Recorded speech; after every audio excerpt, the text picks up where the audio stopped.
اس میں کوئی بیری غریبی کا کوئی تعلق نہیں ہے، اس میں کوئی عمر کا کوئی تعلق نہیں ہے، اس میں کوئی کسی قسم کا کوئی شخصیت کا تعلق. ہر زندگی میں دکھ کا تجربہ ہوتا ہے، دکھ گزر جاتے ہیں. دکھوں کے معنی کئی دفعہ بعد میں سمجھ آتے ہیں، نہیں بھی آتے. لیکن میں نے کہا کہ دکھوں میں تعلقات کی جانچ پڑتال ہوتی ہے، کون کس کا کتنا ہے یہ دکھ فیصلہ کرتے ہیں، خوشیاں نہیں. اور دکھوں میں انسان کی بلاغت بھی زیادہ ہوتی ہے، میچورٹی، اس کا نوجوان ہونا، یہ دکھوں میں زیادہ پتہ چلتا ہے کہ پاؤں پہ کتنا کھڑا ہو سکتا ہے، بات پہ کتنا کھڑا ہو سکتا ہے، کتنی بات کر سکتا ہے، کتنی نہیں، چڑچڑا ہے کہ نہیں.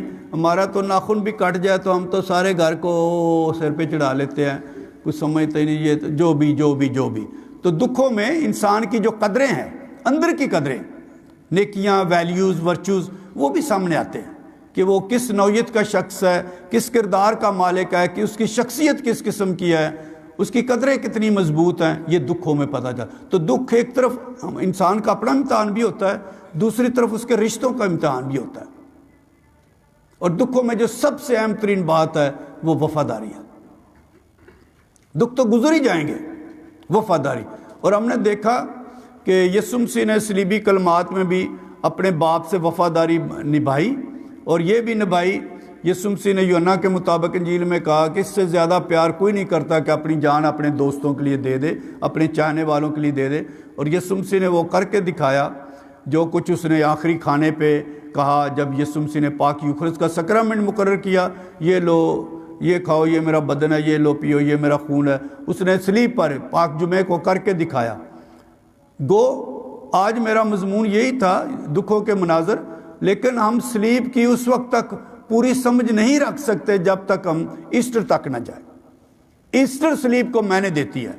صلیب تو بظاہر ایک شرمناک موت تھی، ایک مجرم کی موت تھی، لیکن ایسٹر نے اس مجرم کو منجی بنایا.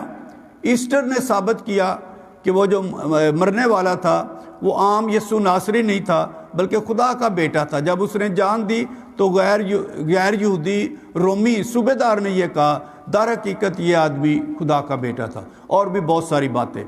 تو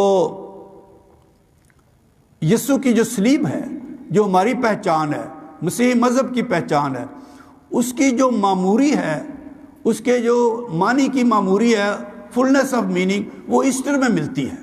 ایسٹر کے بغیر صلیب کچھ نہیں. ایسٹر کے بغیر صلیب موت کا نشان ہے. صرف ایسٹر اسے معنی دیتی ہے کہ صلیب تو نجات کا نشان ہے، صلیب تو زندگی کا نشان ہے. اور جب ہم یسوع مسیح کی صلیب کو چومتے ہیں تو اس کی موت کو نہیں بلکہ اس کے مردوں میں سے زندہ ہونے کو چومتے ہیں. اور اس پہ ہمارا اقرار ہے کہ یسوع مسیح نے 3 بار اپنی دکھوں کی پیشن گوئیاں کی، اور تینوں بار اس نے اپنے دکھ سہنے، مرنے اور جی اٹھنے کا ذکر کیا.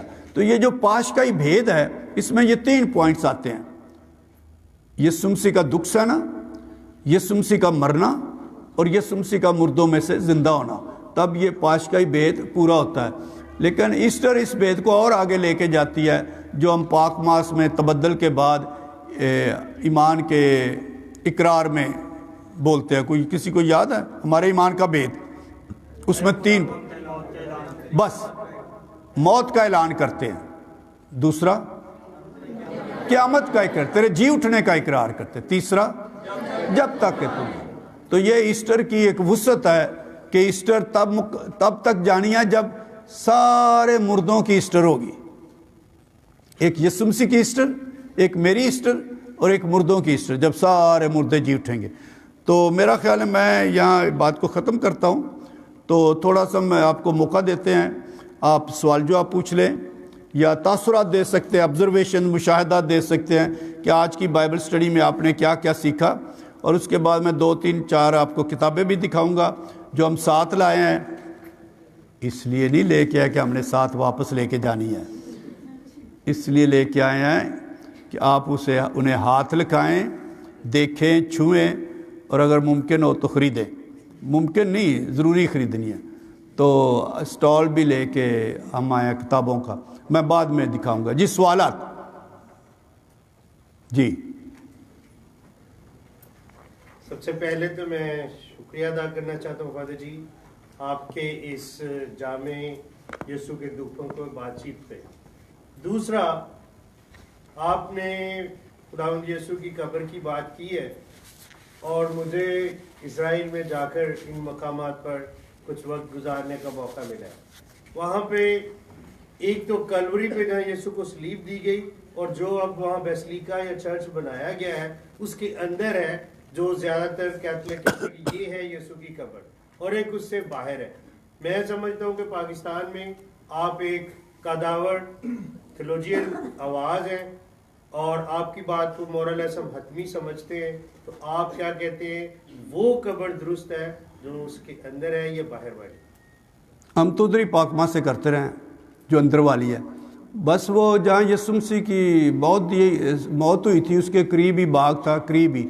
اب تو وہاں بڑے بڑے گرجے بن گئے ہیں. اب تو آپ نظارہ نہیں منظر نہیں بنا سکتے. اسی طرح بیت لحم میں جہاں یسوع مسیح پیدا ہوا تھا جس کو مستبل کہتے ہیں وہاں تو بڑے بڑے بزلکات تو چاندی کے ہی سونے کے ہیرے جواہرات ہیں. وہ منظر تو نہیں آ سکتا استبل والا. ٹھیک ہے وہ تو بدل گیا لیکن وہی ہے جو ساری دنیا مانتی ہے. ٹھیک ہے جہاں کلوری ہے کلوری کا پہاڑ ہے وہیں قبر ہے خالی قبر اور ادھر لوگ جاتے ہیں عقیدت کے ساتھ. ایک آدھا منٹ اندر جانے کی اجازت ہے لیکن صبح جا کے آپ پاک مس بھی کر سکتے ہیں. جی پہلے تو میں آپ کو خراج تحسین پیش کرنا چاہتا ہوں اتنے اچھے اور بہت مختصر وقت میں بہت طویل تر آپ نے جو بحث کی ہے اس کے لیے تھینک یو. بہت اچھا لگا. میرے ذہن میں ایک بات ہے کہ جہاں عدالتیں ہیں عوام کی عدالت کہاں ہے؟ عوام کی عدالت میں وہ بال جو ہے وہ عوام کی عدالت میں پھینکا گیا ہے کہ آپ کسے چاہتے ہیں وہ کیسے بیان کیا جائے اس کا کیا ہے. اور دوسرا سوال بھی ساتھ ہی کہ یسوع نے اپنی آواز اپنے باپ کے حضور عدالت میں پیش کی ایلی ایلی لمحہ شفقتانی اے میرے خدا اس وقت سلیپ پر تھے. جی چھوڑ دیا اور پھر وہ اسی کے فیصلے پر ہاں بھی کہتا ہے کہ تیری مرضی ان کو کیسے ہم اچھا تفصیل کے ساتھ تو میں نے اپنی اس کتاب میں بہت یہ باتیں وضاحت کے ساتھ بیان کی ہیں. مختصر طور پر یہ بیان کرنا چاہتا ہوں. ایک تو فادر جی نے سوال کیا کہ عدالتیں لگی ہیں دو مذہبی اور سیاسی حکمران کی عدالت عوام کی عدالت کہاں ہے؟ تو پاک انجیل کے اندر بھی بتایا گیا ہے کہ یہودیوں نے لوگوں کو ابھارا تھا کہ مسیح کو مان لے. انہوں نے لابی بنائی تھی. تو چند ایک یسوع مسیح کے دکھوں پر بنی ہوئی چند ایک فلموں میں بڑی وفاداری کے ساتھ یہ دکھایا گیا ہے کہ لوگ یسوع کی موت مانگ رہے ہیں لیکن تھوڑے سے گروپ ہے جو اس کی زندگی بھی مانگ رہے ہیں لیکن ان کو دبایا جاتا ہے. تو عوام کی آواز ہے لیکن عوام کو زیادہ تر لیڈر استعمال کرتے ہیں. جس طرف کو لیڈر کہے اس طرف ہی جو جاتے ہیں.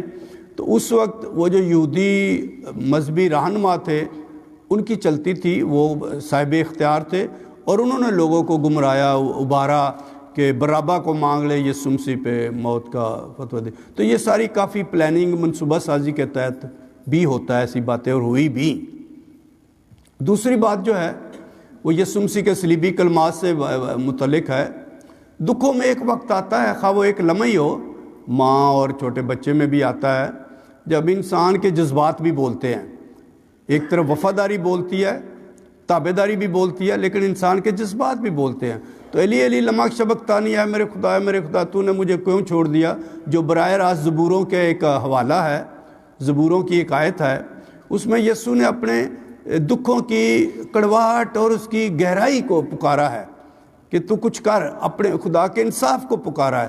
تو یہ نبیوں میں ساری بائبل مقدس میں جب بھی کوئی دکھ میں ہوتا ہے وہ خدا کے انصاف کو پکارتا ہے خدا کے عدل کو پکارتا ہے یا میرا مقدمہ تو اپیل لے تو جو تو کرنا ہے کر لیکن تو دخل دے انٹروین کر.